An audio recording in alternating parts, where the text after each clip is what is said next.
ডালিম যে কথাগুলো বলে গেল, আসলে যে মসজিদ এই 5 জন কমিটি বা 7 জন কমিটি বা 10 জন কমিটিতে এটা করা সম্ভব নয়। আপনাদের সকলের সাহায্য সহযোগিতা আমরা কামনা করছি। তো বিশেষ করে আর বেশি বলার কিছু নাই।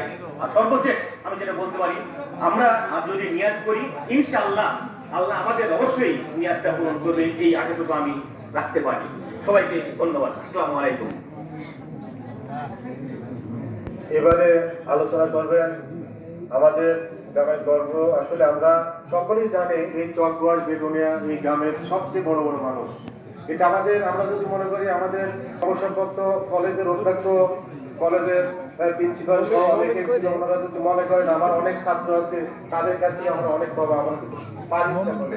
যেমন আমার বিচারের কথাই বলি, আমার এখানে আমাদের শিক্ষক প্রফেসর অনেকে চাকরি করে, আমরা যদি মনে করি আমরা যদি কালেকশন করতে পারবো।